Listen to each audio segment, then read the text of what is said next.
Galadriel, look at me. You know who I am. Yeah, you're Sauron. I've been calling you that for weeks. Look at the water.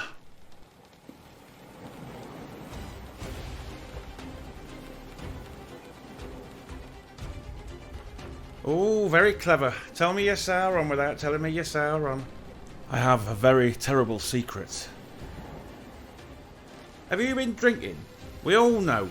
Me, Jeremy from the Quartering, and his amazing video editors, Friday Night Tights crew, the Geeks and Gamers lot, Yellow Flash. The only people that didn't know are the people in the show.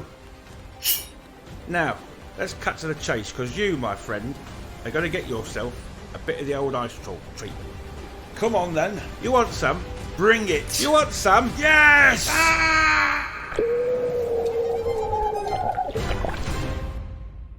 What's going on, everyone? Jeremy here from the Quartering, and now we have finally reached the end. The end of Season 1 of The Rings of Power on Amazon, a show that couldn't really ever get out of its own way. A show that just simply existed at times for hours on end without actually ever doing anything. And now, light spoilers. I'm sure if you're watching my video, you've probably seen some of this stuff, but I'm not gonna go spoiler heavy.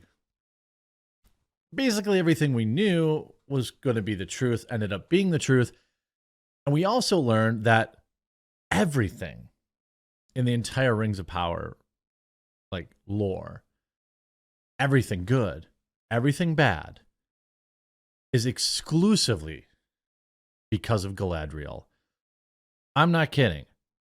Like, we find that essentially Galadriel, if Galadriel doesn't save the character, which they later reveal to be Sauron, there wouldn't even be a Rings of Power. Galadriel also apparently had the idea for the rings. And, everything in this story revolved around Galadriel. And I'm just not exactly sure how to break this all down. So I'm going to get you a word for Meta PCs, and then we're going to break it down. Huge shout out to this video sponsor, Meta PCs. Look, you've been around, you know that I've been talking about Meta PCs for a very long time. In fact, it's the primary computer I use. But it's not just because they're a sponsor. It's for so many more reasons. They have fully customizable, configurable PCs and all the hardest to find parts in stock and ready to go. They also have ready to ship PCs ready for you today. Here's a couple reasons why I like Meta PCs. First and foremost, it's veteran ownership. Meta PCs is a veteran-owned business. One of Meta's owners has served both in Afghanistan and Iraq and received a Purple Heart for his service. Meta also employs military veterans in Meta's Operations Center and also provides systems to veterans going back to school to help them re-enter the workforce all across the United States. They offer financing. It has 100% US-based sales and support. And when you receive your PC, it's ready to go right out of the box. You don't have to get complicated and set things up. You just plug it all in and you're ready to rock. And on top of that, Meta PCs is offering you, my viewer, a huge discount when you use the link in the description or you use promo code TheQuartering. If you use my code at checkout, not only do you save money, but you support my content and a company that will not bow to cancel culture. So maybe you're not ready to pick up a new computer today, but when you are, remember to go to metapcs.com and use promo code TheQuartering to support me and to save money. And everybody wins. Now, obviously, you might not be ready to buy a computer right this very second, but Meta PCs has stood by this channel for a very long time and stood against people who try to cancel me, and it's a computer I actually use. It's the laptop I use. It's the one I recommend to friends and family. The Rings of Power Season 1 finale recap and review, a dreadful mess. It felt like, in a lot of ways, in my opinion, very similar to this modern, shipping culture, this, fetishizing, I can fix him culture that we saw in, with the Raylo kind of community and characters, people more concerned with two hypothetical people banging than the actual story. And there's been, dozens of modern day examples. I've only been kind of covering pop culture for the past couple of years, so I can't say confidently if this is a long running trope, but I will say it's essentially everything nowadays. The show had its big reveal of who Sauron was, and basically everybody already knew.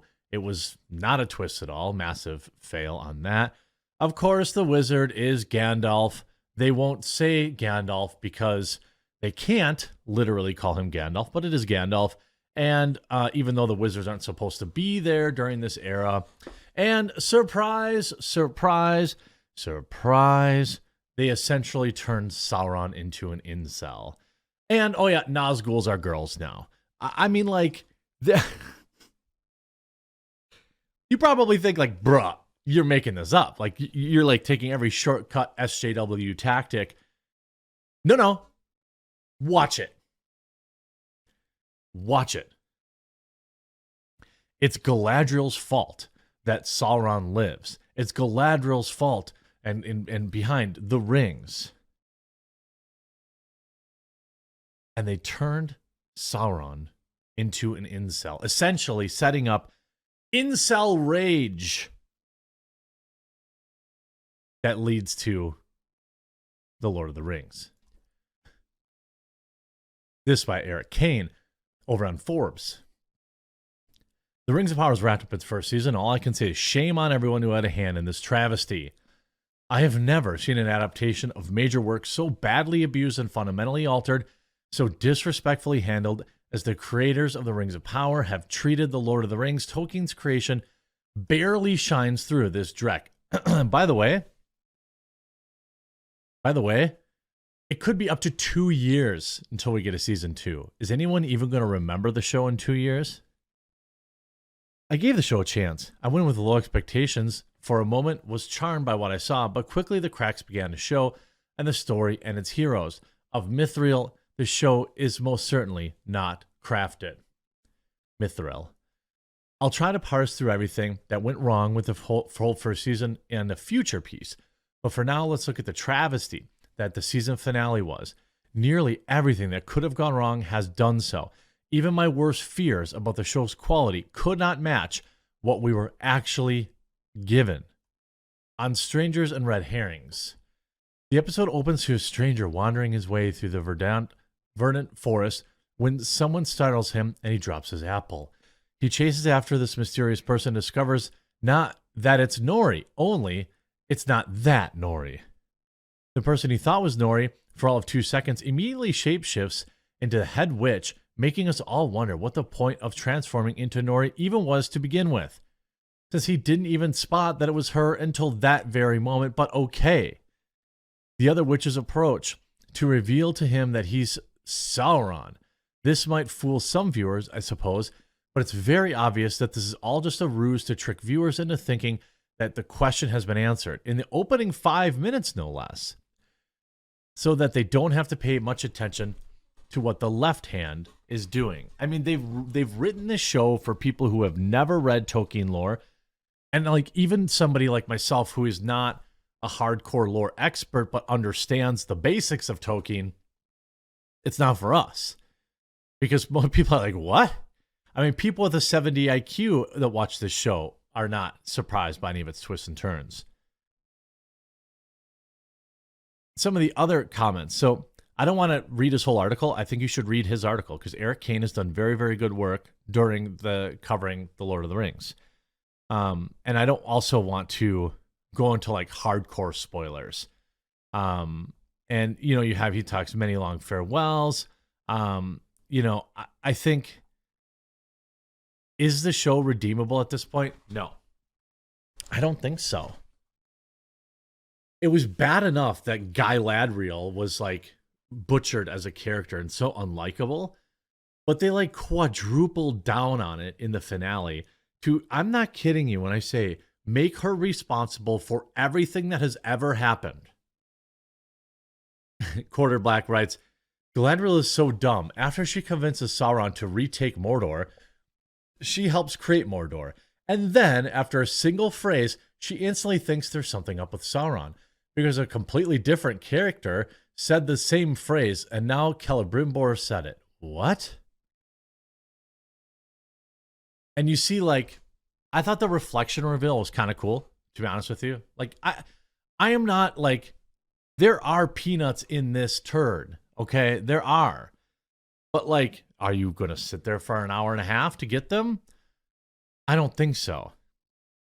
I mean, like, the whole reveal, everything like that, I don't want to go through that and kind of, like, you know, ruin it for people who haven't seen it yet. You see, here's a deleted tweet. I alone can see your light is such a romantic way to propose. I love them, Your Honor. Hashtag Rings of Power. Like, cringe fanfic. Like, that's what this essentially has become. And what it, like, always was to begin with. We knew that it wasn't going to be good. I mean, the line they had with not Gandalf saying always follow your nose is like a literal Gandalf line. But they're like, well, we didn't say it's Gandalf. The Rings of Power showrunners, Sauron will be like Walter White in season 2. What? What? Hey, you like what is it, Breaking Bad or whatever? You like this other show. Why on what planet, anywhere, anytime does Lord of the Rings need to piggyback off other shows? We know what Sauron's like. Sauron should not be like Walter White. Sauron should be like Sauron. This show has been, every chance it's had to redeem itself, it has failed. There is an undeniable fact that people are watching it, but they aren't liking it. And I strongly suspect when we get the latest Nielsen ratings that there will be a dramatic drop-off, and there will be lots of people who do not want to tune in season 2. What do you think of the season finale? If you liked my coverage, please make sure you click that like button and you hit that subscribe button down below, and we'll talk to you again real soon.